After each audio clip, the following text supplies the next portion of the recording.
आप इंडिया के बाहर साइकिलिंग करने गए, इस कहानी की शुरुआत कहाँ से होती है? यार तब तो मैंने मतलब पूरे एक्सपीडिशन का 1 करोड़ का कुछ बजट बनाया था, जिसमें शामिल एवरेस्ट चढ़ना था, जिसमें 45 लाख तो केवल एवरेस्ट चढ़ने के थे। तो how did you fund it? तो मैंने घर बेचा और गाड़ियाँ बेची। ये हम रह रहे थे यहाँ, और बगल में 100 से ज़्यादा वो हैं दरियाई घोड़े, हिप्पोपोटामस। ये सबसे डेंजरस एनिमल होता है अफ्रीका में। इनकी वाइब कैसे होती है? अरे बहुत डेंजरस होता है, इनका मुंह देखो कितना बड़ा बोलते हैं। न्यूजीलैंड ऑस्ट्रेलिया के बाद आप गए अफ्रीका, कुछ डेंजर था अफ्रीका में? तो क्योंकि साउथ सूडान में वॉर चल रहा था, एक बंदे ने कुछ पैसे वैसे मांगे, तो ये अब रईस थे, तो उन्होंने सोचा हम इनके पैसे देके मदद कर देंगे। जब तक उन्होंने पैसे दिए तब तक तो 15 लोग झाड़ियों से निकल कर आ गए, उसमें से 4 एके वाले जिसकी गाड़ियों के ऊपर चढ़ गए। वो ऑकल्ट चीजें दिखी है अफ्रीका में? वहाँ पे नॉर्थ में एक लेक टरकाना है, जहाँ पे ओल्डेस्ट ह्यूमनॉइड्स मिले हैं, 3.2 मिलियन ईयर ओल्ड। तो जहाँ पे मैं रुका हुआ था, यहाँ पे काफी पूरा स्टाफ लेडीज का था, मतलब they took so much care of me. मैं कपड़े धोने गया तो इसने मेरे को साइड में कर दिया, बोला तुम रहने दो, मैं धो देती हूँ कपड़े। अगर बंदे होते इसकी जगह तो कभी नहीं करते। फिर तब मेरे दिमाग में ख्याल, मतलब लिखा था मैंने कि territories are won by man but civilisations are sustained by women.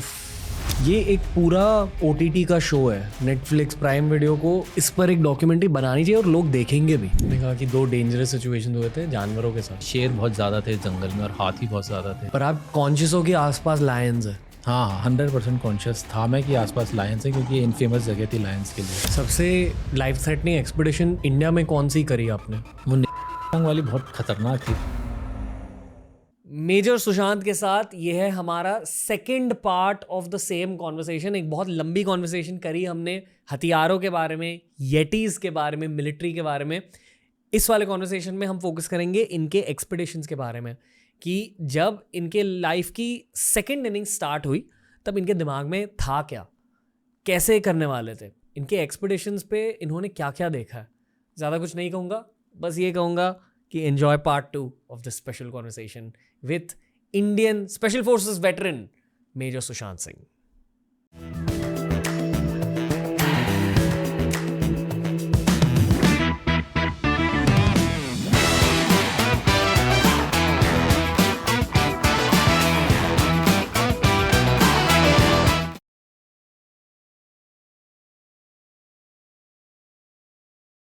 अभी थोड़ी सी नॉन मिलिट्री कॉन्वर्सेशन होगी, बिल्कुल। कि आप इंडिया के बाहर साइकिलिंग करने गए। आई वोंट से दैट, से इंडिया के बाहर एक्सप्लोरेशन करने गए साइकिल पे। इस कहानी की शुरुआत कहाँ से होती है? हाँ, तो इस कहानी की शुरुआत जब मैं मुंबई आया पैसे ख़त्म होने के बाद, तो मैंने यहाँ पे कुछ महीने काम किया, यहाँ बिल्कुल कुछ जमा नहीं। फिर मैंने सोचा यार कुछ करना है। तब एक मेरे को प्रपोज़ल आया था एक नेशनल ज्योग्राफिक की तरफ से, एक सीरीज़ बनाने का, एक्सट्रीम इंडिया करके। कोई प्रोड्यूसर्स थे वो बना रहे थे, बट एंड इट वाज काफ़ी आगे तक बात हो गई थी, एपिसोड्स भी डिस्कस हो गए थे। तो मैंने सोचा यार ये तो बहुत बढ़िया हो गया, अभी तो एस्केप भी हो गया यहाँ से, और समथिंग मतलब जो मैंने सोचा भी नहीं था उतनी अच्छी कोई चीज़ हो रही है। But that fizzled out for some reason, whatever reason I don't know. पर तब तक मैंने मन बन चुका था कि मेरे को नौकरी छोड़नी है, और this thing also fizzle out. तो मैंने सोचा यार अब मैं क्या करूँ। तो ये एक ख्याल था, कहीं कभी मैंने सोचा था, कभी किसी के बारे में पढ़ा था, जैसे फ्लैश गॉर्डन की कभी कॉमिक्स में पढ़ी थी, तो ख्याल कहीं अटका हुआ था। किसी साइकिलिस्ट ने दुनिया साइकिल करी थी और मैंने कोई आर्टिकल पढ़ा था कहीं। तो मैं ऐसे ही बैठे बैठे प्लान करता रहता था। तो मैं ऐसे बहुत सारी चीज़ें प्लान करता रहता हूँ बैठ के, जो भी मेरी तमन्नाएं हैं ना, लेटेंट डिज़ायर्स हैं, जो कुछ है जो मैं करना चाहता हूँ, वो मेरी बहुत सारी प्लानिंग मैंने कई जगह कर रखी है।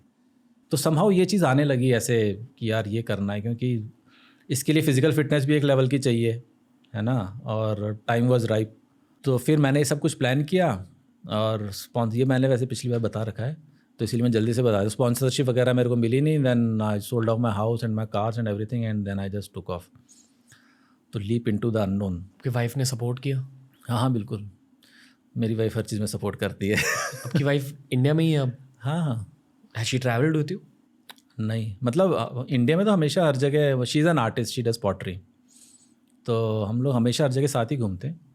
वो जैसे कहीं आ जाती, जैसे जब मैं बाली में था तो 15 दिन के लिए आ गई। अभी यहाँ पे भी अफ्रीका आना था, पर मैं अफ्रीका से तो 2-3 बार खुद ही इंडिया आना पड़ा, क्योंकि my father was not keeping well, Veena का भी लिगामेंट टेयर हो गया था। तो ऐसे करके 2-3 चक्कर मैंने ही लगा लिए।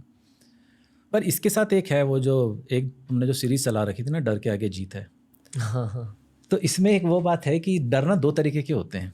एक तो डर है कि यार आप बंजी जंपिंग के लिए खड़े हो और आपकी फट रही है, ठीक है, वो एक इंस्टेंटेनियस डर है, और एकदम से आप कूद गए तो आप एकदम से आप उसको जीत भी गए उस डर को, है ना। दूसरा डर होता है जो आप ऐसे जो लाइफ से रिलेटेड डिसीजन लेते हो, कि आपको किसी से प्यार है, आपको उससे शादी करनी है, पर घर वाले, आपके घर वाले, उसके घर वाले सब अगेंस्ट हैं, आपको कोई ऐसा काम करना है जो तुमने किया है कि भाई नॉर्मल नहीं करना है, मुझे कुछ यूट्यूबिंग करनी है, कुछ करना, बहुत मेजर डिसीजन है और उसमें सपोर्ट बहुत कम लोग करते हैं, है ना, और बहुत लंबी लड़ाई होती है। तो ऐसी चीज़ में डर के आगे जीत तो नहीं है, डर के आगे हार पक्की है ना। इनिशियली 100% हार है, पर जो पहली हार है उसमें बहुत सारी जीतें निहित हैं। वो जीत जो सबसे ज़रूरी है वो आपके विश्वास की, कि आप अपने डर से आगे निकले, वो आपकी झिझक से, और जो समाज की रिडिक्यूल है उससे। ये 3 जीत तो 100% है। और हम आगे बढ़ते जाते हैं, वो हारें हमको फिर भी मिलती रहती हैं, पर उसमें जो जीत का परसेंटेज है ना, वो जीत का प्रतिशत बढ़ता जाता है। आप हर बार हारे हो पर आपने कुछ नया सीखा है, आप जीते हो कुछ ना कुछ। फिर कुछ साल के बाद वो जीत मुकम्मल होती है, वो 100% होती है जब आपने सब कुछ पे वो कर लिया। तभी ये जीत इंस्टेंटेनियस नहीं होगी कि यार बस मैंने डिसाइड कर लिया भाई अपन दुनिया में हट के काम करेंगे और दुनिया, अरे वाह साहब वाह लाओ गजब, ऐसा नहीं होता है ना। ये बहुत लंबा संघर्ष है हर कुछ करने का। तो ये वाली कहानी, मतलब डर इसमें बहुत सारे थे। फाइनेंशियल इनसिक्योरिटी, कोई जॉब नहीं है, क्या ना कोई स्पॉन्सरशिप है, मुझको क्या मिलेगा। लोग सोचते हैं कि मेरे को पैसे मिल रहे हैं इससे, ना मेरे को पैसे मिल रहे हैं, ना किसी ने मेरे को स्पॉन्सर किया, बस मैं करना चाहता था। तो एक वो बहुत मेरे लिए है द वाई ऑफ थिंग्स, मतलब हर किसी क्यों कर रहे हैं, इसके पीछे क्या है, रीज़न क्या है, वो बहुत क्लियर होना ज़रूरी है। उस बारे में मैं बहुत क्लियर था, क्योंकि जैसे मैंने बोला going high in life and going high in profession is very different. मैं अपनी ज़िंदगी में वो सब करना चाहता हूँ जो मेरे को अच्छा लगता है, जो मुझे सुंदर लगता है, जो मुझे वर्थ डूइंग लगता है, भले ही एक बंदा उसकी वो ना करे, क्योंकि मेरे को उससे कोई लेना देना नहीं है ना। तो उस बारे में मेरे को कभी शक नहीं रहता। मार्शल आर्ट्स भी, मतलब मेरे को जॉब मिलेगा नहीं मिलेगा, मुश्किल से कुछ तो पैसे कमाए तो वो भी वहाँ कर आ गया, but that become a bed rock for what ever I did, है ना। पहला स्टेप क्या था? पहला स्टेप, मतलब मैं विजुलाइज कर रहा हूँ कि मुंबई में आपने साइकिल ले ली और मुंबई से आप गए बस यही किया भाई मैंने। सीरियसली मैंने यही किया और कुछ नहीं किया। मैंने शायद बताया था पिछली बार, मैंने तो साइकिल भी घटिया ली, क्योंकि मैंने साइकिलिंग भी नहीं करी थी उसके पहले कभी। मतलब स्कूल जाया करते थे बचपन में साइकिल से स्कूल, उतना ही किया था। यहाँ से 1-2 बार मैं 100 किलोमीटर चला के गया, थाने में रहता था, marine drive and back 100 kilometre हो गए, तो उसमें मेरी गर्दन बहुत स्टिफ है, तो हालत ख़राब हो गई थी। मैंने बोला क्या होगा। साइकिल भी मैंने 13,000 के लिए सोचा कि अगर कुछ ना करूँगा तो साइकिल भी ना चला लेगी, ऐसा सोच के घटिया सी साइकिल। वो तो एक दोस्त कोई मिल गया, उसने मेरे को कैननडेल की साइकिल दे दी, तो मैंने वो किया। मैंने यही किया फ्रैंकली, बस मैंने डिसाइड कर लिया अच्छी तरह। 1 महीने मैंने स्पॉन्सरशिप के लिए बहुत ज़्यादा ट्राई किया, हर किसी को लिखा, कुछ नहीं मिला मेरे को। कितने पैसे चाहिए थे तब? यार तब तो मैंने मतलब पूरे एक्सपीडिशन का 1 करोड़ का कुछ बजट बनाया था, जिसमें शामिल एवरेस्ट चढ़ना था, जिसमें 45 लाख तो केवल एवरेस्ट चढ़ने के थे। उसके अलावा मैंने बहुत ही शूस्ट्रिंग रखा था सारा का सारा एक्सपीडिशन, पर कुछ नहीं वो हुआ। तो how did you fund it? खुद के ही पैसे से? हाँ, वही जो मैंने घर बेचा और गाड़ियाँ बेची। 1 करोड़ रुपए टोटली? नहीं, वो 1 करोड़ कहाँ, वो तो बहुत ही कम। ये तो ओवरऑल एक्सपीडिशन का एक्सपेंस था। वो तो पूरे round the world cycling, climbing, सारे कॉन्टिनेंट के हाईएस्ट पीक चढ़ना, सब शामिल था उसमें। ये एक पूरा OTT का शो है, नेटफ्लिक्स प्राइम वीडियो को इस पर एक डॉक्यूमेंट्री बनानी चाहिए और लोग देखेंगे भी। हाँ 100% देखेंगे यार। मेरे को तो आश्चर्य इस बात का हुआ कि मैं इंस्टाग्राम पे जब लिखता हूँ ना, तो मैं पूरे 2200 कैरेक्टर लिखता हूँ। हाँ, और मुझे आश्चर्य इस बात का होता है कि बहुत सारे लोग पढ़ते हैं और बहुत सारे लोग मेरे को मैसेज करते हैं। I look forward to your posts. तो मतलब मेरे को लगा कि यार which was surprising even for me, क्योंकि आजकल की दुनिया में लोग बोलते हैं अटेंशन स्पैन की प्रॉब्लम है। भाई वो होगी मेजॉरिटी के लिए, और बहुत सारे लोग हैं जिनको अलाइन हैं ऐसे थॉट प्रोसेस से और जो करना चाहते हैं, और उन एक्सपीरियंसेस से उनको फ़र्क पड़ता है। आप बहुत डीपली भी लिखते हो। Like we'll have an exercise even on this episode, जहाँ हम थोड़े से आपके इंस्टाग्राम पोस्ट देखेंगे। पर अभी let's go back to the start. तो मतलब आपने पैसों को जमा किया, फिर साइकिल खरीदी। साइकिल तो मेरे को दोस्त ने दे दी यार। ओके। फिर बैग में क्या डाला?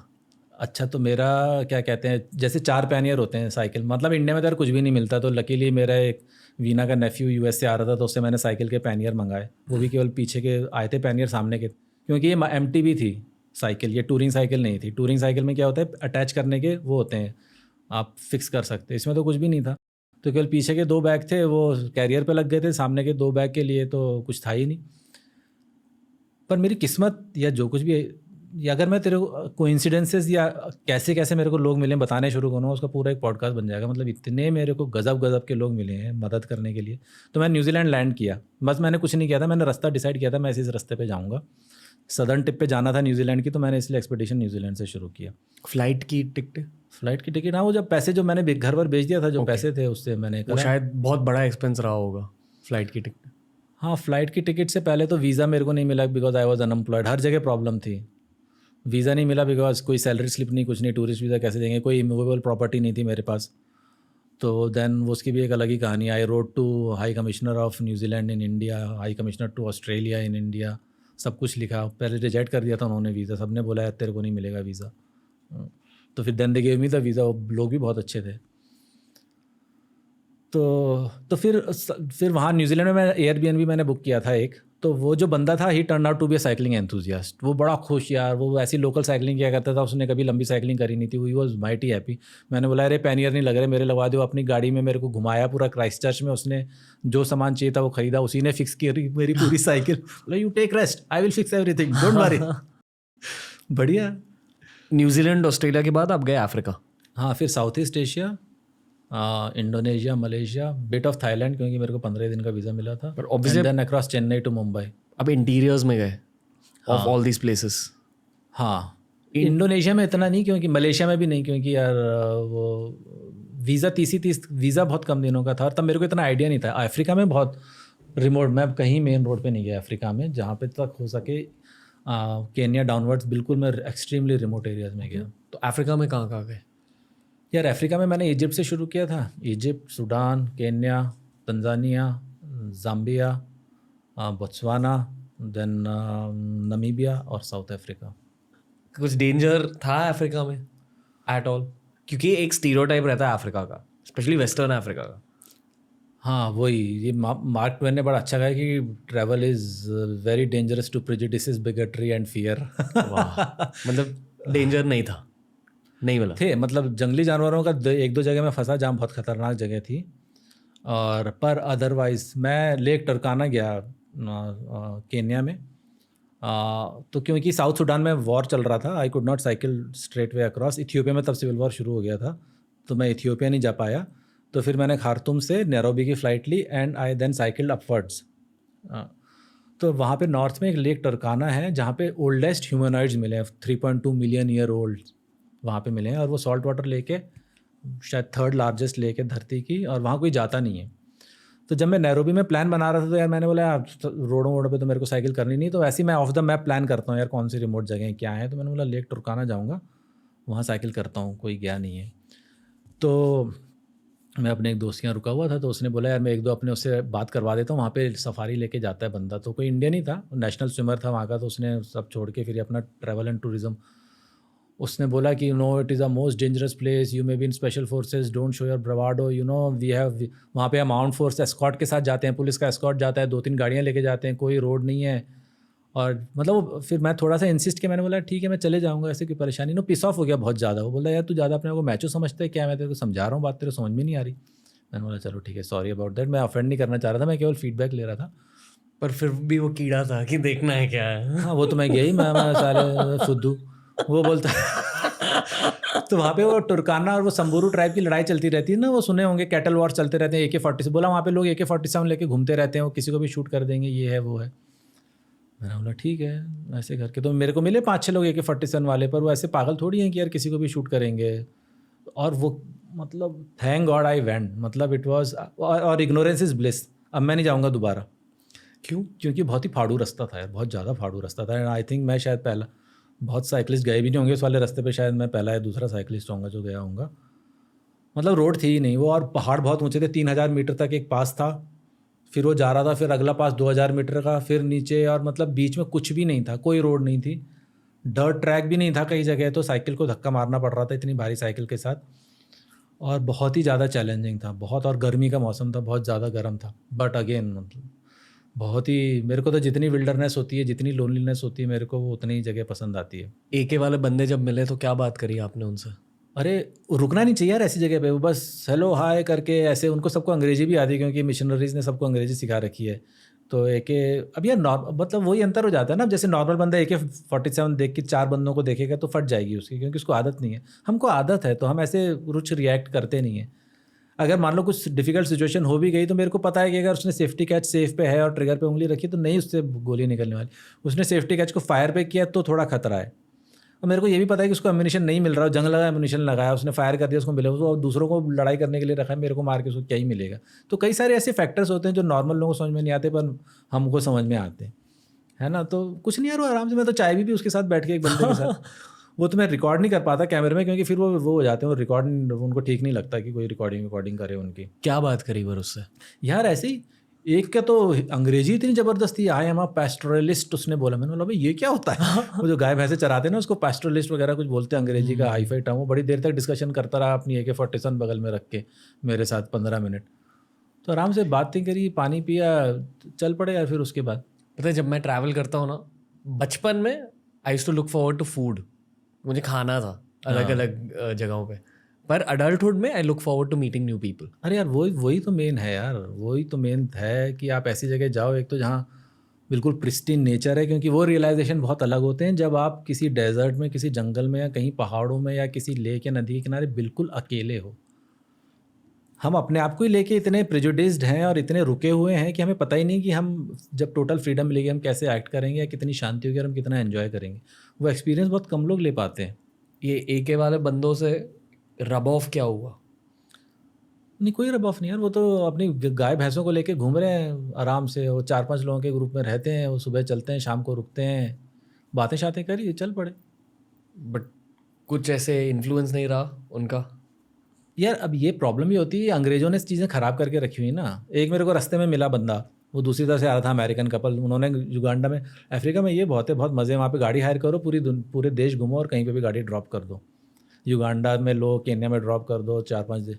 तो उन्होंने युगांडा में गाड़ी हायर करी थी। इसका लॉजिक क्या है? नहीं वहाँ पे ओवरलैंडिंग बहुत करते हैं ना लोग, फॉरेनर्स आके। ओवरलैंडिंग मतलब आप गाड़ी में घूम रहे हो पूरा का पूरा, तो बहुत बड़े बड़े कैंपर वैन भी बना के घूमते हैं। मतलब सारी गाड़ियों में रहने खाने पीने की व्यवस्था रहती है। अच्छा। टोयोटा के जो हाइलक्स है उसको कन्वर्ट करके रखते हैं और दूसरी गाड़ियों को। अब इन अंग्रेज़ों को लगता है कि यार गरीबी देखी तो तभी के तभी टॉफ़ी और पैसे दे दिए तो उन्होंने गरीबी दूर कर दी। उसके बहुत नेगेटिव रिपरकशन होते हैं क्योंकि सबसे वही एक्सपेक्ट करते हैं, then they become violent if you don't give it to them. तो इसीलिए ऐसी जगह रुकना बहुत खतरनाक है। और मैं साइकिल में हूँ तो मैं भाग भी नहीं सकता, तो मैं कभी जनरली, वो तो एक मिल गया था ये, तो मैं इसके साथ बैठ गया दरवाजा, I never used to stop. क्योंकि तो ये मेरे को मिले, ये दूसरी तरफ से आ रहे थे तो उन्होंने गाड़ी रोकी, मिला, बोला hey you didn't encounter any guys like. मैंने बोला हाँ मेरे को मिले बहुत सारे एक वाले। मैंने बोला क्यों, कुछ हुआ क्या? बोला यार वो रुके थे कहीं पे, एक बंदे ने कुछ पैसे वैसे मांगे, तो ये अब रईस थे तो उन्होंने सोचा हम इनके पैसे देके मदद कर देंगे। जब तक उन्होंने पैसे दिए तब तक तो 15 लोग झाड़ियों से निकल कर आ गए। उसमें से 4 AK वाले थे, उसकी गाड़ियों के ऊपर चढ़ गए वो बंदे की। फिर थोड़ी जाने देंगे वो तुमको। तो फिर तो जस्ट यूज टू, मतलब अपना शीशे ऊपर करके वो तो चलते रहते थे ऐसे के ऐसे। अब इसके कारण बाकियों का माहौल ख़राब हो जाता है, हम कहाँ पे शीशे अपने ऊपर करें जाने के लिए। हाँ पर नहीं, बस ऐसा कुछ बुरा एक्सपीरियंस हुआ नहीं मेरे को। हमने कहा कि 2 डेंजरस सिचुएशन हुए थे जानवरों के साथ। हाँ जानवरों के साथ नहीं, मैं एक गलत जंगल में फंस गया था ज़ाम्बिया में। ज़ाम्बिया में क्या कहते हैं, एक नॉर्थ लुआंगा नेशनल पार्क है और साउथ लुआंगा नेशनल पार्क है। मेरे को डिफरेंस नहीं पता था कि नॉर्थ लुआंगा से आप साइकिल करके जा सकते हो नेशनल पार्क से, और साउथ लुआंगा में मैक्सिमम शेरों की डेंसिटी है, लायंस की डेंसिटी है ज़ाम्बिया में, या शायद पूरे अफ्रीका में। लैंडस्केप कैसा है? ग्रासलैंड, भयंकर जंगल है और ग्रासलैंड, मतलब अंदर पूरी डेंस ओवर अंडर ग्रोथ है जंगल के बीच में। और मैं गलती से साउथ लुआंगा नेशनल पार्क में घुस गया। गलती से क्या, मुझे पता ही नहीं था कि वहाँ पे फॉरबिडन है जाना साइकिलिस्ट का, और वहाँ पे बहुत ज़्यादा शेर रहते हैं। 1 मिनट, अभी I think we should switch on the screen थोड़ी एक्सपीरियंस के लिए। ये पॉडकास्ट की एक नई, अच्छा ओके एक नया फैक्टर। ये है जंगल, ये जिसमें रस्तों से उतर रहा था। वाह। एस्कार्पमेंट है एक, एंड आसपास जानवर है, जंगल है, पूरा जंगल है। तो रास्ता इतना ख़राब था कि मेरे को अपना सामान हटाना उतारना पड़ रहा था साइकिल से। Plus you have to be aware कि आसपास एनिमल्स है कि नहीं। पानी का सोर्स केवल ये था और मैं बिना फ़िल्टर किए इसी से मैंने जाके पानी पिया इस नदी से। ये बिना फिल्टर किए? हाँ, क्योंकि मैं इतना थक गया था कि मैं फ़िल्टर निकालने के भी उसमें नहीं था और इतनी ज़्यादा प्यास लग रही थी। पर और 2 दिन तक कोई गाड़ी नहीं आई, कुछ नहीं आया, क्योंकि मैं सोच रहा था मैं लिफ्ट ले लूँ और इस जंगल से निकल जाऊँ, क्योंकि शेर बहुत ज़्यादा थे इस जंगल में और हाथी बहुत ज़्यादा थे। दिखे? नहीं दिखे मेरे को रास्ते में, क्योंकि दिन के टाइम नहीं दिखते वो रोड पे। यहाँ के स्पेशल फोर्सेस स्किल काम आते हैं। हाँ यार, मतलब कि चीज़ को जैसी सिचुएशन है आप उसको बदल तो सकते नहीं हो, तो आप कितना काम रह सकते हो वो सबसे ज़्यादा ज़रूरी चीज़ है। और आप कुछ नहीं कर सकते। मैं हमेशा एक डंडा, जिस पे साइकिल टिकी हुई है ना, एक डंडे पे टिकी हुई है, शायद इसमें है, तो वही मेरे पास एक हुआ करता था स्टिक, जिससे आप कुछ कर सकते हो। ये ऐसा रास्ता था, ये मैंने पता नहीं कैसे साइकिल पुश करी है इतने लंबे टाइम तक। रेत ही रेत थी पूरे रास्ते में, और मेरी साइकिल 70 किलो की थी, और अगर MTB टायर होते हैं तो थोड़ा कंफर्टेबली आप कर सकते हो, पर वो भी नहीं था। और 2 दिन तक मुझे कोई नहीं दिखा इस जंगल में। पर सॉरी, बट आप ये पानी पी रहे हो, डायरिया का डर नहीं रहता? यार मैंने ऑस्ट्रेलिया में तो, ये तो फिर भी साफ़ नदी थी, मैंने तो ऑस्ट्रेलिया में से मिट्टी वाला पानी पिया है कि बिल्कुल ही। और वहाँ पे नालाबोर डेजर्ट में रेन वाटर के टैंक लगे रहते हैं, उसके अंदर काई जमी रहती, मैं उसी से निकाल के पानी पीते रहता था। तो टचवुड मेरे को कुछ हुआ नहीं। मैं दवाइयाँ कैरी करता हूँ, but if you get sick here then you can't do anything, you are fucked. पर ओके, डायरिया कभी होता था ट्रैवलिंग के दौरान? मैं कभी बीमार नहीं पड़ा, ना कभी डायरी हुआ हो मेरे को। कैसे? पर और मैं कभी पानी फ़िल्टर वाला पीता नहीं, मैं कभी बॉटल, मैं आदत डालता हूँ कि जब मैं बाहर जा रहा हूँ तो मैं वही पानी पीऊँ जो लोकल्स पी रहे हैं, क्योंकि तुमको हमेशा फ़िल्टर वाली बॉटल तो आपके बिस्लरी तो खरीद नहीं सकते हर बार, and it adds to lot of expense. तो जो टैप वाटर, और केन्या में ऐसा ऑस्ट्रेलिया टाइप तो है नहीं कि टैप वाटर इज वहाँ पे सारा बिल्कुल सुपर फिल्टर, पर वहाँ के लोकल लोग जो पीते हैं मैं वही पीता हूँ। वो टैप वाटर पीते हैं सारे, तो मैं भी टैप वाटर ही पीता था। यहाँ पे भी मैं नदी से ही पानी पी रहा हूँ। यहाँ तो लोकल भी नहीं पीते पानी यहाँ का, क्योंकि लोकल है ही नहीं, एक्चुअली कुछ था ही नहीं जंगल में। अब बीमार ही पीते थे। हुए नहीं? एक बार हुआ था, बुखार हो गया था, पर वो एलर्जी थी मेरे को, एक वो अलग कहानी है। वो एलर्जी के कारण मेरे को बहुत 102 बुखार हो गया था बहुत लंबे टाइम तक। ये क्या है सर? हाँ तो यार वो साउथ लुआंगवा में ना, ये ऐसा टरेन था, एक तो बहुत ऊंची पहाड़ी से एस्कारपमेंट जो पिछले वाले उसमें दिख रहा था, मैं पहाड़ी से नीचे साइकिल लेकर आ रहा था, तो वो 1000 मीटर का सीधा फॉल था, स्ट्रेट फॉल। और वहाँ पे मतलब 4x4 भी बड़ी मुश्किल से अप डाउन होती थी। तो वहाँ से मैं नीचे आया, और नीचे आने के बाद ये पूरा ऐसा टरेन था जहाँ पे मेरे को पूरी साइकिल पुश करनी थी, पुश करके। तो मतलब it was very very exhausting. और ये बहुत डेंस जंगल है, दोनों तरफ कुछ नहीं दिखता है। करना अगला फोटो, ये उसका वीडियो है। Go to the next. तो वो मैं जो बता रहा था कि मतलब इतनी हालत ख़राब थी मेरी, और कई चढ़ाइयाँ इतनी ज़्यादा स्टीप थी कि मेरे को पूरी साइकिल अनलोड करनी पड़ती थी। फिर मैं साइकिल आगे लेकर आता था, फिर पूरा सामान उठा के लाता था, और सामान उठाने के लिए ऐसे मेरे को 3 चक्कर लगाने पड़ते थे। और जब कुछ खाने को नहीं है, पीने का बहुत ही लिमिटेड पानी था मेरे पास। सोते कैसे थे रात को? अभी वो टेंट लगाया, ये वो जो मैं रास्ते से नीचे आ रहा हूँ, वो जो एस्कारपमेंट में बता रहा था ना। चलो अगला। ये तो उसी वहीं के जंगल के फोटोग्राफ हैं। ये ऐसे सोता हूँ, ऐसी टेंट?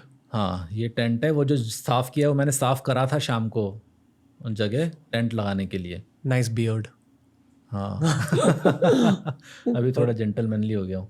पर नहीं, अच्छी हॉट लग रहे हो। हाँ मतलब ऐसे ही रहना चाहिए, वो ठीक है, बेटर है। रात को जब आप सोते थे तो आसपास शेर? हाँ तो ये जगह थी जहाँ मैं ना 4 बजे मैंने साइकिल चलानी बंद कर दी। एक तो वहाँ पे सेसे फ्लाइज होती हैं, सेसे बोलते हैं उसको, वो बहुत बुरी तरह काटती हैं। तो यहाँ पे बहुत ज़्यादा सेसे फ्लाइज थी, तो आप कुछ नहीं कर सकते, आप उड़ाते रहो, भारी मात्रा में मक्खियाँ होती हैं। तो मैं 3 बजे मैंने साइकिल चलानी बंद करी, मैं किनारे में बैठा रहा 4 साढ़े 4 बजे तक। कि दूसरा दिन था, मैंने सोचा कोई गाड़ी आएगी मैं लिफ्ट ले लूँगा, क्योंकि रात को ये जंगल बहुत ही ख़तरनाक था, यहाँ पे सोना बहुत ही वो डेंजरस था। कोई गाड़ी नहीं आई, कोई बंदा नहीं, कुछ भी नहीं आया। फिर मैंने वो जगह साफ़ करी है, रोड से करीब 100 मीटर अंदर थी। फिर मैंने टेंट लगाया, और खाना बनाने की भी मेरी दम नहीं थी, मैं इतना थका हुआ था। तो बस ब्रेड के ऊपर मैंने चीज़ और वो जैम लगा के मैं खा के सो गया। और पर थके होने का ये फ़ायदा होता है ना कि आपको नींद जल्दी आ जाती है, तो रात को क्या हो रहा है, क्या चल रहा है, कुछ पता नहीं। पर आप कॉन्शियस हो कि आसपास लायंस है? हाँ 100% कॉन्शियस था मैं कि आसपास लायंस है, क्योंकि ये इनफेमस जगह थी लायंस के लिए।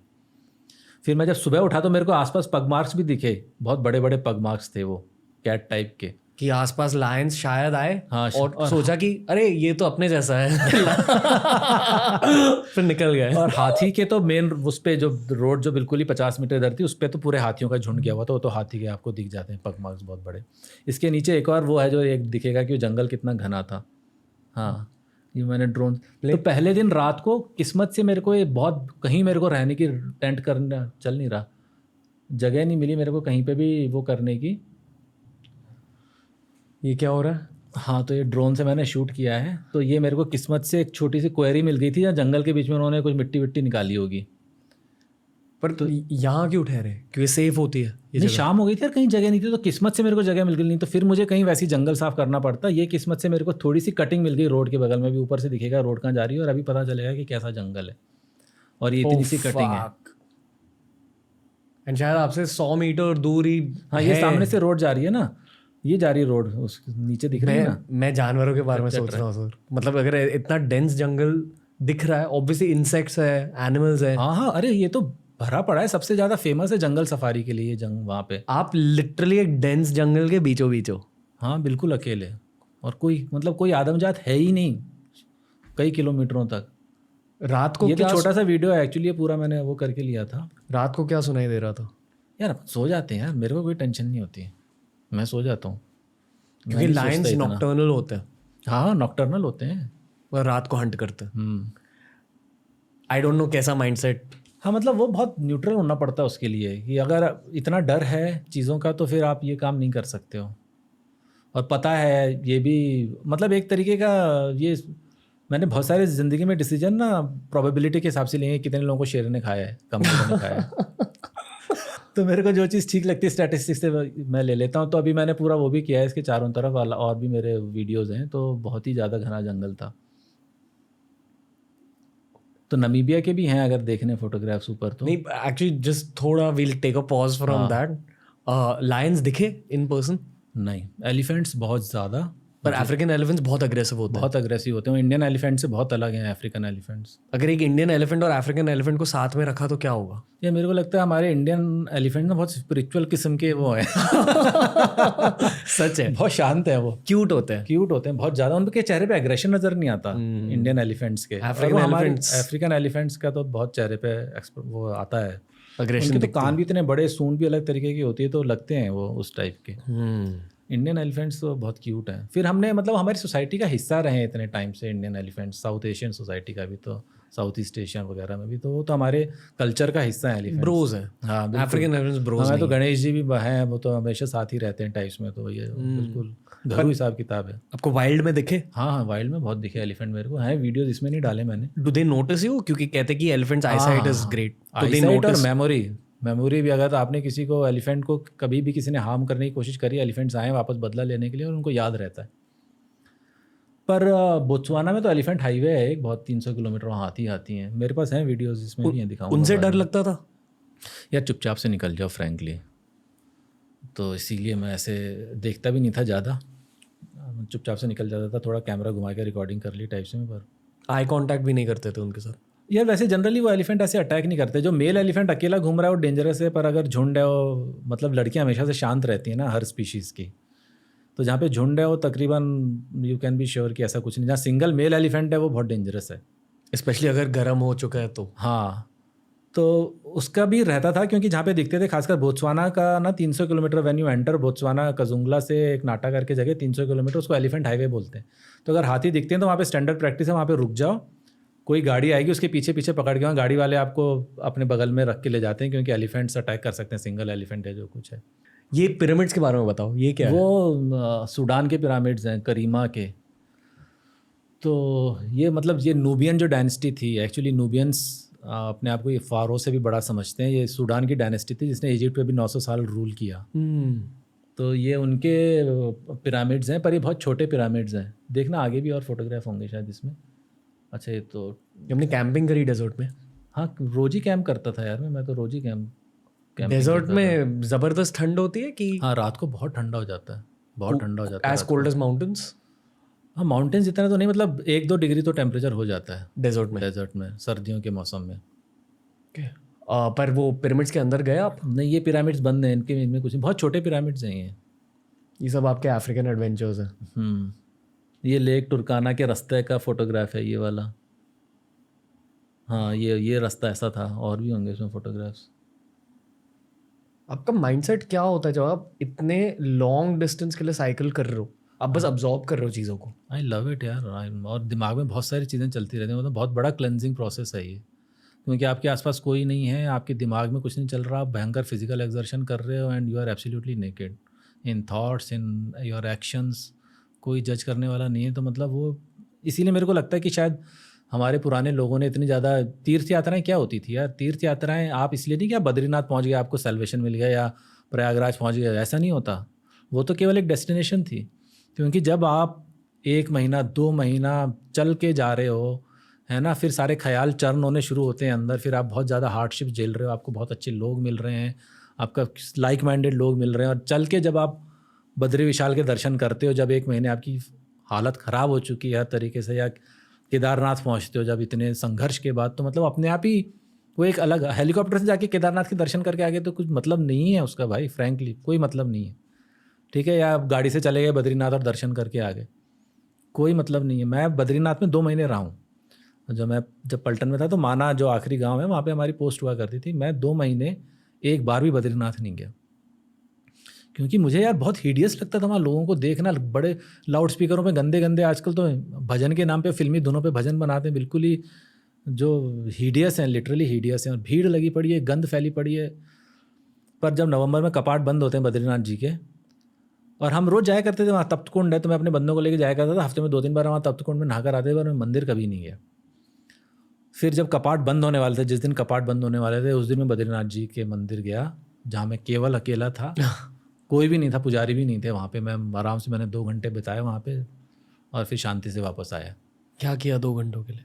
यार मेरे को तो वैसी पुरानी चीज़ों से बड़ा फैसिनेशन है, मैं तो बहुत खंडरों में, मंदिरों में शांति से बैठना, मतलब मेरे को लगता है कि वो एक कनेक्शन लगता है ना, वो टाइम कैप्सूल है कि आप जिस पत्थरों को छू रहे हो उन पत्थरों को आज से 500 साल पहले शायद शंकराचार्य ने भी कभी छुआ होगा, है ना। तो मेरे को तो ऐसी सोच कि कितने बड़े बड़े नंबूदरी वहाँ पे रहे, नंबूदरी जो वहाँ के जो प्रीस्ट हैं केरला के गांव से आते हैं, वो लोग रहे होंगे, तो मेरे को तो ये इमेजिनेशन ही बहुत वाइब्रेंट लगता है। मतलब मंदिर, ऐसे पुराने मंदिर, नए मंदिरों में मुझे कोई इंटरेस्ट नहीं, मैं कहीं नहीं जाता हूँ, पर सारे पुराने मंदिरों में मुझे बड़ा कनेक्शन लगता है। मैं तो बहुत ही प्यार से पत्थरों को छूता हूँ, बैठा रहता हूँ, कि मतलब डायरेक्ट कनेक्शन लगता है मेरे को अपने एंसेस्टर्स के साथ और उस पुरानी सोच के साथ, तो बहुत फैसिनेटिंग है। एनीथिंग एल्स जो आप दिखाना चाहते हो? ये जो बीच में फोटोग्राफ है ना, जो पत्थर हैं, और वो ये नामीबिया में मैं साइकिल कर रहा था, और कुछ अगेन शाम होने वाली थी और मेरे को कोई जगह मिल नहीं रही थी टेंट करने के लिए। दूर से मुझे ना वहाँ मोनोलिथ्स हैं, बहुत बड़े बड़े रॉक्स हैं वहाँ पे, तो मैं वहाँ उसकी तरफ मुड़ा, और अगेन नामीबिया का सन्नाटा इज़ लेजेंडरी, वहाँ कुछ नहीं होता वहाँ पे। दिन में अभी तो टूरिस्ट सीजन था तो बहुत सारी गाड़ियाँ चल रही थी, मतलब हालांकि कच्चा रास्ता था बिल्कुल, और फिर मैं वहाँ पे आया, कई सारी छोटी गुफाएँ थी वहाँ पे पत्थर के बीच में, तो मतलब इतना सन्नाटा था ना वहाँ पे। मैं शाम को पूरा अकेला था, दोपहर के बाद से कोई नहीं था। करना आगे के फ़ोटो, मतलब ये जैसे केवमैन रहते होंगे ना पुराने टाइम में, कि आप बैठे हो और दूर तक आपकी जहाँ तक नज़र जा रही है आपको हॉराइजन नज़र आ रहा है और कोई नहीं है, आप बिल्कुल अकेले हो। और मतलब मैं स्टोव हर रात को जलाता हूँ, पर मेरे को अपने स्टोव से इतना फैसिनेशन है कि मतलब जब वो आग जलती है और आप खाना बना रहे हो अकेले बैठ के, और खूब साए साए हवा चलती है यहाँ पे शाम को। क्या बनाते थे? रोज़ दाल चावल यार, कुछ नहीं आता। और जबकि मैं दाल चावल खाता नहीं हूँ बिल्कुल, मैं रोटी सब्जी खाने वाला बंदा हूँ, पर 6 महीने और उसमें कुछ नहीं, केवल पानी में उबला हुआ। हाँ चलो और आगे चलो। तो ये थी जगह, और है आगे, मतलब बिल्कुल ही आइसोलेशन था जैसा आप इमेजिन करते हो। मतलब मेरी बड़ी इच्छा रहती है कि मैं ऐसी जगहों पे काफ़ी अरसे तक रहूं, पर पानी के कारण आपको चलना पड़ता है क्योंकि पानी है नहीं। पर इतनी देर के लिए क्यों रहना है ऐसी जगह में? यार मुझे बड़ा एकांत में, मेरे को तो बहुत मज़ा आता है। मैं तो, आप साधु की तरह हो टू अ लार्ज डिग्री। हाँ बनना चाहते हैं, चल रही यात्रा चल रही है। अभी वो फाइनल स्टेप की दम नहीं आई है, धीरे धीरे करेज इकट्ठा किया जा रहा है। सीरियसली? पर मतलब एक्चुअली ये है आपके दिल में? हाँ यार, मैं तो 12वीं में संन्यास लेने वाला था। वो तो रामकृष्ण आश्रम के स्वामी जी ने बोला भैया बीए कर लो, हमारे यहाँ जरूरी है पर संन्यास लेना। यार इच्छा तो मतलब दो ना, क्या कहते हैं, स्वामी जी ने ना मेरे को एक मेरे से बड़ी अच्छी बात बोली थी कि इस रस्तों पे चलने के लिए ना 2 ज़रूरी चीज़ें हैं, एक नियम और दूसरी श्रद्धा। और दोनों मतलब मुश्किल से आते हैं। बोलते हैं मेरे में नियम बहुत ज़्यादा है, श्रद्धा उतनी नहीं है, क्योंकि मैं बहुत लॉजिकल हूँ हर चीज़ को लेके। मैं केवल इमोशनली नहीं जा रहा हूँ उस रास्ते पे, मैं बहुत लॉजिकली जा रहा हूँ कि ज़िंदगी में क्या करना है ना। तो मैं बहुत लॉजिक लगा के जा रहा हूँ, श्रद्धा मेरे में नहीं है उतनी। तो वो कहानी है। तो मैं लॉजिकली कन्विंस्ड हूँ कि सत्य को ढूंढना बहुत ज़्यादा ज़रूरी है, तो वो लॉजिक है। ये वाइट फैमिली कौन है? यार नामीबिया में मैं एक घर पे रुका था। अच्छा, तो मेरे को लगा एक्सप्लोरर्स होंगे। आप भी मैं भी इसी ने मुझे ड्रॉवेयर और बिल्टॉन्ग के बारे में बताया था, तो I stayed with him for couple of nights. तो बड़े अच्छे अच्छे लोग मिले यार मेरे को, बहुत अच्छे अच्छे लोग मिले। कपड़े कितने कैरी करते थे? केवल 2 जोड़ी। 2 जोड़ी? धोते कैसे थे? हफ्ते में 1 आध बार कहीं पे पानी मिल गया, किसी जगह रुक गया मैं किसी मोटेल में, या कभी नहीं तो एक हफ्ते तक मैं कुछ भी नहीं चेंज करता, ऐसे ही चलता रहता है वो। अच्छा है, उसमें कपड़े भी स्ट्रांग होते जाते हैं ना, पसीना लग लग के मोटे होते जाते हैं, ठंड कम लगती है। इसमें है एक शर्ट का फोटो, दिखाना मेरे शर्ट की क्या हालत हो गई थी। ये मेरे शर्ट की ये क्या ये है हालत पर थी। ये शर्ट पसीना जम गया था और फिर धूप लग लग के फिर जब धोया तो उसका रंग उड़ गया था। उफ, तो ये ऐसा शर्ट था मेरा। माचो। बहुत माचो चीज बोली गई है। ये सामने से, ये देखिए, ये सामने से शर्ट है जहाँ पे धूप में पसीना जम गया। वाह, तो ऐसे कपड़ों की हालत हो जाती इसकी थी। खुशबू कैसे थी? अरे गजब की।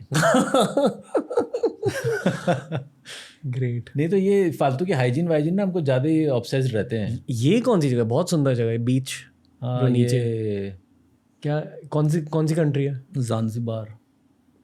ये मतलब पॉपुलेटेड है, लोग हैं हाँ, यहाँ। मैं जहाँ पे गया था वो बिल्कुल खाली था, क्योंकि मैं ऐसे बीचेस पे नहीं जाता जहाँ पे बहुत भीड़ भाड़ हो। इस बार मैंने क्या किया कि क्योंकि अफ्रीका में इतना कुछ देखने के लिए है, तो जो इधर उधर चीज़ें रहती थी ना थोड़ा से डिस्टेंस पे, तो मैं अपनी साइकिल छोड़ के बस पकड़ के वहाँ चले जाता था। एक तो मैं अपना सीधा रास्ता फॉलो कर रहा था, मैं आरुशा से वहाँ जा रहा था, तंगनिका लेक, पर ज़ांज़िबार साउथ में है। तो मैंने फिर आरुशा से बस पकड़ी, ज़ांज़िबार में घूमा मैं, और फिर वापस बस लेके फिर अपनी साइकिलिंग ट्रिप शुरू कर दी। हाँ, तो ये वाला जो तस्वीर है ना जो महिला के साथ, तो मैंने इस पर एक अच्छी सी पोस्ट लिखी थी, क्योंकि बहुत ज़्यादा आजकल ये फेमिनिज़म और वुमेन राइट्स और ये सारी बातें वो होती रहती हैं। तो मतलब मेरे को यार जो बराबरी की बातें होती हैं, तो एक तो ट्रैवल से सारे परसेप्शन भी चेंज, मतलब बराबरी आप किस उस पर करना चाह रहे हो, क्योंकि ऑलरेडी जो हमारी एस्टेब्लिश फील्ड है, फिजिकल स्ट्रेंथ में आप जेनेटिकली वो हैं तो कोई मतलब नहीं है। तो मैं यहाँ पे ना बीमार पड़ गया था, मेरे को 102 बुखार हो गया था। मैं जिस दिन निकल रहा था उस दिन मैंने सोचा यार मैंने आरुषा से चिप्स खरीदी थी कुछ, और मैं एलर्जिक हूँ ख़राब तेल से, तो मैं खाता नहीं हूँ, पर क्योंकि रास्ते में कुछ राशन था नहीं, तो वो घटिया सी चिप्स थी, वो तेल में तली हुई टाइप्स में, तो मैं रखे रहा, बचाते रहा मैं कंजर्व कर करके कि कभी इमरजेंसी में खाऊंगा। तो बहुत दिन लगे थे, रास्ता बहुत ज़्यादा टफ था, तो मैं पहुंच गया वहाँ पे। तो जब मैं निकलने वाला था अगले दिन, तो मैंने सोचा यार बियर पीते हैं, आज थोड़ी चिप्स खा लेते हैं साथ में स्नैक्स के तौर पे। तो वो मैंने खाई, और वो मैं एलर्जिक था, वो चिप्स बहुत ही घटिया तेल में बनी थी, और मेरे को रात को ही बहुत ज़्यादा बुखार हो गया, और करीब 102 हो गया मेरे को रात को बुखार चिप्स खाने से? हाँ, क्योंकि वो एलर्जिक, वो पूरा सीधे मेरा सोर थ्रोट और फिर भयंकर बुखार हो जाता है मेरे को। इट्स क्रेजी कि आपने सांप खाए हैं। नेचुरल चीज़ों से फ़र्क नहीं पड़ता मेरे को ये इन सारी बकवास चीज़ों से बहुत फ़र्क पड़ता है। खैर एनीवेज, तो ये मैं अलग से एक एक्सपीडिशन में जाऊंगा जहाँ सब खाकर आऊंगा, सारे जानवरों के साथ तस्वीर खिंचाऊंगा, वो ज़्यादा इंटरेस्टिंग एपिसोड सिर्फ TRS के लिए। हाँ, ये रणवीर पूछेगा। तो फिर यहाँ पे, और इस जहाँ पे मैं रुका हुआ था, यहाँ पे काफ़ी पूरा स्टाफ लेडीज़ का था, मतलब they took so much care of me. मैं कपड़े धोने गया तो इसने मेरे को साइड में कर दिया, बोला तुम रहने दो, मैं धो देती हूँ कपड़े। अगर बंदे होते इसकी जगह तो कभी नहीं करते। तो मतलब तब मेरे दिमाग में ख्याल आया था कि ये बराबरी यार, हम मतलब it's like comparing Apple and yen yen type है यार। मतलब एक कंपैशन, कोई लड़कों से क्यों ये नहीं बोलते कि यार आप अपने कंपैशन को डेवलप करो, आप डिवोशन को डेवलप करो, अपनी एम्पैथी को डेवलप करो। फिर तब मेरे दिमाग में ख्याल, मतलब लिखा था मैंने कि territories are won by man but civilisations are sustained by women. क्योंकि यार I was so moved by their, मतलब वो जेस्चर्स, मतलब पूरे टाइम आके टेक केयर करती थी आपको, और लैंग्वेज किसी को नहीं आती, पूरी साइन लैंग्वेज चल रही है, इनको कुछ इंग्लिश बोलनी नहीं आती। मैंने इसको बोला कि 4 टमाटर लेकर आना केवल, क्योंकि या 4 केले लेकर आना, नहीं हाँ 4 टमाटर लेकर आना, तो 4 किलो टमाटर लेकर आई, क्योंकि उसको समझ में ही नहीं आया। मतलब ऐसी बेवकूफ़ाना, ऐसी इनोसेंट सी चीज़ें चलती रहती थी, पर हमेशा उन्होंने कोशिश करी कि मुझे कोई तकलीफ ना हो, कुछ ना हो। और पॉडकास्ट में भी तुमने कितनों से सुना होगा कि it's there mother who has help them. बंदों ने तो नहीं किया ना, पिताजी ने तो नहीं किया, दुनिया भर के डैडी इश्यूज़ चल रहे हैं, पूरे नॉर्थ इंडिया में तो भरे पड़े हैं डैडी इश्यूज़। तो अगर वो महिलाएं अगर पुरुषों के जैसी हो जाएं, वो अपने सोचें कि हम भी वही मैचोइज्म लाएंगे, एग्रेशन लाएंगे, तो यार हमारी सोसाइटी बिल्कुल टूट जाएगी। तो मेरे को तो हमारी भी मतलब फैमिली की जो एंकर हैं, और हम सब भाई बहनों ने बहुत अच्छा किया। मेरी सिस्टर को कॉमनवेल्थ स्कॉलरशिप मिली, उसकी 1 सीट होती है इंडिया में एक सब्जेक्ट की, she got that, she is in England, my brother was a fighter pilot, he is flying for Qatar Airways now, I am also travelling, my sister, it's all because of our mother यार। तो मतलब वो हमको parity लानी, सोचना पड़ेगा ना कि सब कुछ अट्रैक्टिव नहीं है मेल के बारे में, और उसको एग्रेशन को उसको करना कोई बहुत अच्छी बात नहीं है। लड़कियों की अपनी क्वालिटीज़ इतनी ज़्यादा हैं कि जिसके कारण हम सब सस्टेन कर रहे हैं। मतलब ये काफ़ी ट्रैवल के टाइम पे मेरे बहुत अच्छे एक्सपीरियंसेस रहे। ये देखिए, ये वाला देखो, ये वाला हाँ, ये दरियाई घोड़े नज़र आ रहे हैं, इसकी ऊपर वाली पोस्ट, ये बीच में जो है, ये हम रह रहे थे यहाँ, और बगल में 100 से ज़्यादा वो हैं दरियाई घोड़े, हिप्पोपोटामस। ओह, इसका शायद वीडियो भी होगा, देखना। कहते हैं कि वाह ये आपने खुद के ड्रोन से लिया है। हाँ हाँ हाँ, ये सबसे डेंजरस एनिमल होता है अफ्रीका में। बहुत डेंजरस, अगर इसके और पानी के बीच में आ गए तो बहुत डेंजरस है ये।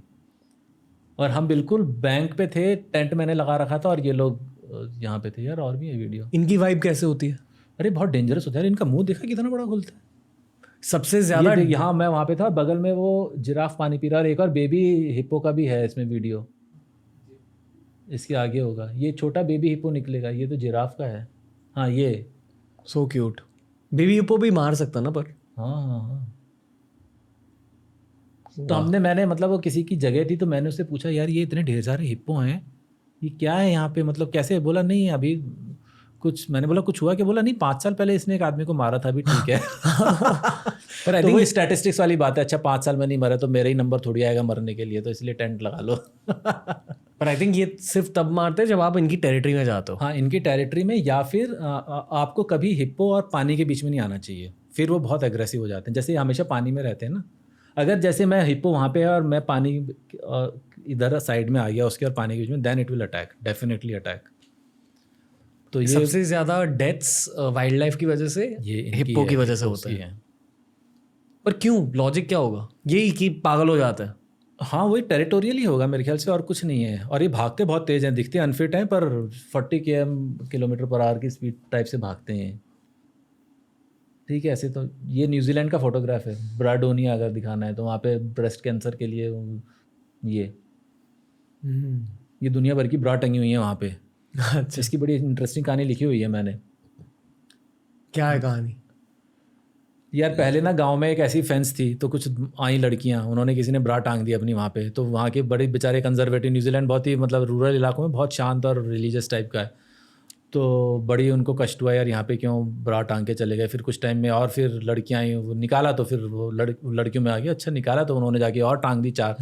तो ऐसे करके बढ़ती गई। फिर वो कोर्ट केस टाइप हो गया कि यार ऐसा क्यों कर रहे हो आप। फिर ब्रेस्ट कैंसर सोसाइटी ने इसको टेक ओवर कर लिया। तो उसके बाद से तो फिर सारी लड़कियाँ यहाँ पे आती हैं, और तो दुनिया भर की। ये न्यूजीलैंड के फोटोग्राफ्स हैं, तब दूसरी साइकिल थी। सबसे फेवरेट कंट्री कौन सी रही है अब तक? ऐसे कह नहीं सकते? नहीं यार बहुत, मतलब थोड़ी बुरी कंट्री बता सकता हूँ पर वो बताना ठीक नहीं है। Egypt, Malaysia. मलेशिया, इजिप्ट भी और मलेशिया भी। इजिप्ट के बारे में बुराई हुई है इस पॉडकास्ट पर इंटरनेट पर भी ना, डिजिटल दुनिया में, कंटेंट क्रिएशन की दुनिया में इजिप्ट का एक बुरा नाम है, क्योंकि कंटेंट को रुकाया जाता है वहाँ। कंटेंट को भी रुकाया जाता है। और यार मतलब मेरे को बहुत अच्छे लोग भी मिले, ऐसा नहीं है कि मेरे को सारे, बट इन जनरल क्योंकि उनकी, और ऊपर से उनमें भी वो रेसिज्म टाइप है कि यार गोरों के ऊपर ज़्यादा ध्यान देंगे का इजिप्ट में। हाँ उस टाइप का, क्योंकि ज़्यादा पैसे वहाँ से मिलते हैं, बिजनेस तो करना है उन्हें और बहुत कुछ है। और तो but then what Egypt has no other country in the world है, सो पिरामिड्स और बाकी के टेम्पल्स, वो तो फिनोमिनल है। वो अभी भी लोग जाते हैं वो टेम्पल्स में? हाँ यार हाँ, मतलब वो फेथ फॉलो किया जाता है? नहीं वो फेथ नहीं फॉलो होता, केवल आर्किटेक्चरली वो फेथ तो ख़त्म हो चुका है। जो फारोज और उस टाइम के लोग जो फॉलो करते थे वो फेथ अभी नहीं है वहाँ पे, वो जस्ट मुस्लिम रिलीजन, और वहाँ कोई फेथ नहीं है। काल भैरव जानते हो आप? हाँ सुना है काल भैरव, पर आज काल भैरव अष्टमी है। अच्छा so school that we bringing this up. पर मेरे एक दोस्त हैं जो इंटरनेशनल कल्चर्स को स्टडी करते हैं, वो कहते हैं द इजिप्शियन इक्विवेलेंट ऑफ काल भैरव इज एन्यूबिस। अच्छा बेसिकली पता है, भारत में ना हम भारतीय प्राइड को लेकर बहुत ज़्यादा क्रेजी होते हैं कि अरे भारत में ही सब कुछ चल में। Maybe may not be, there is no way to scientifically know कि अगर ये सारी चीज़ें भारत में ही ओरिजिनेट हुई है। पर सनातन धर्म की स्पेशलिटी है कि it's the oldest surviving classical religion. बिल्कुल यार, मतलब दुनिया भर क्लासिकल रिलीजन्स होते थे। एक और क्लासिकल रिलीजन है ज़ोरास्ट्रियनिज्म, मतलब पारसीज का रिलीजन, जो हमारे रिलीजन के बहुत आसपास है, सेम ही है। बट एक्चुअली पूरे यूरेशिया में और अमेरिका में भी, अमेरिकाज बेसिकली सनातन धर्म का एक वर्जन होता था। Because we are surviving, that's why we are saying Sanatan Dharma का एक वर्जन। बट एक्चुअली वो एक, it's not that they have originated from us, maybe both us and them have originated from some other previous thing, we have just survived. When it comes to this thought, मेरा मानना ही है कि जैसे हमारे यहाँ Varun Dev is ocean god, तो Greece में पोसाइडन है। नहीं हाँ बहुत उसी तरह सिमिलैरिटीज हैं, ज़ीउस, बहुत सारी, इंद्र, हाँ, एटसेट्रा, बहुत सारी माइथोलॉजी में बहुत सारी सिमिलैरिटीज हैं यार। पुराने टाइम में क्योंकि जो पेगन रिलीजन बोलते हैं जो कुछ, उन्होंने नेचुरल फोर्सेस को ही भगवान माना ना। सूर्य देव, मतलब सूर्य तो थे, वायु से हनुमान जी निकले, बाकी चीज़ें सारे नेचर के फोर्सेस है ना। जो पंच तत्व हैं उन्हीं के अलग अलग फॉर्म्स उन्होंने भगवान माने। ट्राइबल एरियाज में जाओ तो अभी भी वो किसी भगवान को नहीं मानते हो, किसी पेड़ को या अग्नि को, या अभी तक उन्हीं चीज़ों को भगवान मानते हैं। उनमें नहीं है राम सीता भरत शत्रुघ्न या ये शिव जी और इस टाइप की उपासना नहीं करते वो लोग। कुछ स्पिरिचुअल एक्सपीरियंसेस हुआ आपके साथ ट्राइबल एरियाज में? मतलब कुछ ऐसे स्पिरिचुअल चीज़ें करी है आपने? नहीं, ऐसे कुछ नहीं है यार। मेरी तो पूरी जर्नी उसी से कनेक्टेड है ना। मतलब मेरे को तो ट्रैवलिंग एक, मतलब साइकिलिंग एक पूरी अपने आप में मेडिटेशन है, मेरे को लगता है। और मैं हालांकि बहुत कोशिश करता हूँ कि मैं जल्दी कैंप कर लूँ और आराम से बैठूँ, पर इतना हो नहीं पाता क्योंकि आपको बहुत सारे काम करने होते हैं। क्योंकि आपको शाम के पहले रुक के कहीं जगह देखनी है, फिर आपको एरिया थोड़ा सा रेकी करना है, टेंट लगाना है, खाना बनाना है, और जब तक सूर्यास्त हो जाता है। और फिर कई बार बाहर बहुत ज़्यादा मच्छर और मक्खी होते हैं, से फ्लाइज होते हैं, आप टेंट के अंदर हो ऐसे करके। पर वो अपने आप में पूरा दिन ही इस तरीके से निकलता है क्योंकि आप पूरे दिन अकेले हो, पूरे दिन आप साइकिल कर रहे हो, पूरे दिन आप अपने आप से लड़ रहे हो, कभी ख़राब मौसम से लड़ रहे हो, कभी खुद ही के अंदर ख्याल। पर मेरे को कभी इनसिक्योरिटी नहीं हुई, मुझे कभी ऐसा नहीं लगा यार मैं कहाँ आ गया हूँ, या कभी अकेलापन नहीं लगा, या कभी डर नहीं लगा, कभी नहीं लगा मेरे को। ट्राइब से इंटरेक्शंस हुई हैं? बहुत ज़्यादा नहीं। उसका बहुत अच्छा तरीका है when you are doing overlanding, या आपके पास टाइम बहुत ज़्यादा है। मेरे पास थोड़ा सा टाइम की हमेशा से लिमिटेशन है, क्योंकि मैं उतना भी बेबाक नहीं हूँ कि वहीं पड़े रहूँ, क्योंकि मेरे इंडिया में भी मेरे को वापस टाइम से आना रहता है। यहाँ मतलब अगर मैं गया हूँ इस टाइम फ्रेम से 4 महीने, तो मेरी बीवी लॉक कर लेती 4 महीने, चलो ठीक है। पर 4 महीने के बाद एक दिन और नहीं, थोड़ा बहुत एक्सटेंड हो जाए ठीक है, but then I have to come back. और यहाँ पे but otherwise all this places have loads of things to explore, loads of things to do. मतलब बहुत ज़्यादा स्कोप है काम करने का वहाँ पे। क्या काम? मतलब इन द सेंस कि एक्सप्लोर करने का, ट्राइब्स के साथ जो अभी भी उसी तरीके से रह रही है उनके साथ इंटरेक्ट करने का। अफ्रीका में तो बहुत सारी पुरानी साइट्स हैं ना जहाँ पे नियोलिथिक और पैलियोलिथिक टाइम से लोग रह रहे हैं, जो भी वो हैं, उन साइट्स के वहाँ पे जाने का। और मतलब ट्रेजर ट्रोव है यार Africa. The issue is it has been a white man's world for a long time. यार white man makes it, no one has stopped anyone from going there, it is a white man that goes there. Kilimanjaro Africa में कब से है, किसी ने नहीं climb किया था। बल्कि वो तो बोलते थे यहाँ पे बहुत सारे भूत और ये रहते हैं, मतलब उनके लिए जैसे हम इंडिया में टैबू बना देते हैं। None of the black man had ever ventured into the forest of Kilimanjaro. और वाइट मैन जा रहा है, चैलेंजेस ले रहा है वो हर जगह उल्टे सीधे। इंडिया का नंदा देवी पहली बार वाइट मैन ने क्लाइम किया, हम लोगों ने तो कभी वो सेंचुरी भी क्रॉस नहीं कर पाए थे। सारे माउंटेन्स वाइट मैन क्लाइम कर रहा है, सारे रिवर्स राफ्ट वाइट मैन कर रहा है, सारे ओशन का सर्कम नेविगेशन वाइट मैन कर रहा है। क्योंकि दैट यार बेसिकली उनकी क्वेरी जो नेति हम पिछली बार बात कर रहे थे, है ना, कि to find out the truth, चाहे वो स्पिरिचुअल ट्रूथ हो चाहे साइंटिफिक ट्रूथ है, वो जो नेति है, not this then you come to the truth. तो वो एक्सप्लोरेशन की बेसिक भावना वहाँ से शुरू होती है कि टू फाइंड आउट कि ट्रूथ क्या है। सारी रिवर का सोर्स अफ्रीका में और बाकी जगह गोरों ने ढूंढा, जबकि वो बहुत ही ज़्यादा लाइफ थ्रेटनिंग एक्सपीडिशंस थे उन्होंने करे। सबसे लाइफ थ्रेटनिंग एक्सपीडिशन इंडिया में कौन सी करी आपने, मतलब जब आपने माउंटेन्स क्लाइम की है? वो नेगी कांगसांग वाली बहुत खतरनाक थी। पर क्योंकि यार हम लोग एज अ टीम जाते हैं, है ना, एज अ टीम जाते हो तो there is a great strength in numbers, है ना। आप लाइक माइंडेड जोश टाइप वेल ट्रेंड पीपल जा रहे हैं, तो आपको अपने आप ही बहुत ज़्यादा कॉन्फिडेंस होता है कि यार वी कैन हैंडल एनीथिंग, है ना। पर जब आप ऐसे अकेले घूम रहे हो कहीं, तो ये सबसे बड़ा चैलेंज है कि आप खुद ही के डॉक्टर हो, आप खुद ही के साइकोलॉजिस्ट हो, आप खुद ही के मोटिवेटर हो, आप खुद ही के मैकेनिक हो। साइकोलॉजिस्ट क्यों? In the sense if you are feeling down या आपको कुछ ऐसा, there is no one else to motivate. मेरे को ऐसा नहीं हुआ, पर कई लोगों को ऐसा होता है कि यार दे आर फीलिंग डाउन और फिर उनको कुछ करना है, या then you come to realise, कई बार मैं भी करता हूँ, मैं क्यों कर रहा हूँ यार ये सब कुछ, मतलब what's the point, every day I am screwing my self. साला फौज में भी पूरे टाइम यही किया था, again I am screwing my self. पर फिर एक रियलाइजेशन होता है यार कि मैं जो देख रहा हूँ वो मैं ज़िंदगी में कभी दोबारा नहीं देखूंगा। भले ही एक रैंडम सी रोड है, भले ही एक डेजर्ट है जहाँ पे कुछ नहीं चल रहा, कुछ और क्लिपिंग्स भी मैं दिखाऊंगा, बिल्कुल सन्नाटा है, पर मैंने बोला मैं नहीं एक्सपीरियंस कर सकता ना कहीं और। तो वो अपने आप में अचीवमेंट है, भले मैं कितने डिस्गस्ट हो रहा हूँ, there is something new in my life, है ना। तो वो एक रैशनलाइजेशन मेरे साथ हमेशा रहता है कि हाँ मैं कर रहा हूँ, कुछ नया देख रहा हूँ, कुछ नया सीख रहा हूँ, कुछ अपने अंदर नया ढूंढ रहा हूँ। तो then every day is a productive day. Next क्या प्लान किया आपने? नेक्स्ट तो साउथ अमेरिका यार, which would be the most, मतलब वो तो बहुत ही फैसिनेटिंग होगा साउथ अमेरिका। पर क्योंकि अब मैं 2-3 साल या पता नहीं कब तक मैं इंडिया में ही हूँ, तो मैं तो अभी यहीं के बहुत सारी चीज़ें प्लान कर रहा हूँ, बहुत कुछ करने की। इंडिया में क्या प्लान किया? येटी की वो एक्सपीडिशन? नहीं है, एक और बताऊँगा मैं। ओके, वो आपको सीक्रेट रखना है थोड़ा? नहीं सीक्रेट नहीं है, मतलब वो बहुत डिटेल में है, वो मैंने उसका काफ़ी टाइम, वो भी एक बड़े प्रोडक्शन हाउस के साथ काम होना था उसका, एक बहुत बड़े डायरेक्टर भी थे उसमें। पर वो लोग बड़े लेवल पे सोचते हैं, तो अगेन उसकी फंडिंग नहीं, मतलब वो उनका वो टीवी वाला माइंडसेट है ना ऐसे बड़े प्रोग्राम बनाना, जबकि बहुत कम में भी हो सकता है। तो मैंने उसका एक बनाया था प्रोजेक्ट, तो अगर वो है, बहुत इंटरेस्टिंग सब्जेक्ट है। Okay, got it. बस यही था आज का पॉडकास्ट मेजर सुशांत। ऑलराइट। कैसी रही आज की कॉन्वर्सेशन? बहुत बढ़िया, काफ़ी फ्री फ्लोइंग और Relax. अच्छी रैंडम थी काफ़ी ज़्यादा। Well, blame it on ADHD जो शायद आपको भी है, may be. Do you feel your ADHD? मैं भूल गया full form. Attention deficit hyper activity disorder. नहीं, मेरे में बहुत ज़्यादा अटेंशन है। मैं आप फोकस कर पाते हो पूरी तरह से? हाँ, बल्कि हाँ, वैसे ये है कि मेरी किसी ने मेरे को वो देख के बोला था कि मेरे एनर्जी लेवल्स बहुत ज़्यादा हैं और मैं बहुत जगह अपनी एनर्जीज लगाता हूँ। अगर एक जगह एनर्जी लगाऊँ तो मैं बहुत आगे जा सकता हूँ। तो मेरे बहुत ज़्यादा इंटरेस्ट हैं। तो जैसे मैं घर में भी रहता हूँ तो मेरा दिमाग पता नहीं 15 दिशाओं में चलता है और हर दिशा में बहुत आगे जाता है मेरा दिमाग। तो एक जगह जैसे मैं लिखना भी शुरू करूँ तो मैं बहुत कुछ लिख सकता हूँ। या ये इसलिए मेरे लिए कॉन्सेंट्रेटेड चीज़ है कि मेरे को पता है सीधे तो साइकिल चलानी है, एक एंड पे पहुँचना है। नहीं तो जैसे मैं एक बार में करीब 10 किताबें पढ़ रहा होता हूँ, जो आर्किटेक्चर से लेके, फैशन से लेके, स्पिरिचुअलिटी से लेके, पॉलिटिक्स से लेके, आर्मी, म्यूज़िक, वो सब एक साथ, क्रिएटिविटी, वो सब एक साथ चलता रहता है।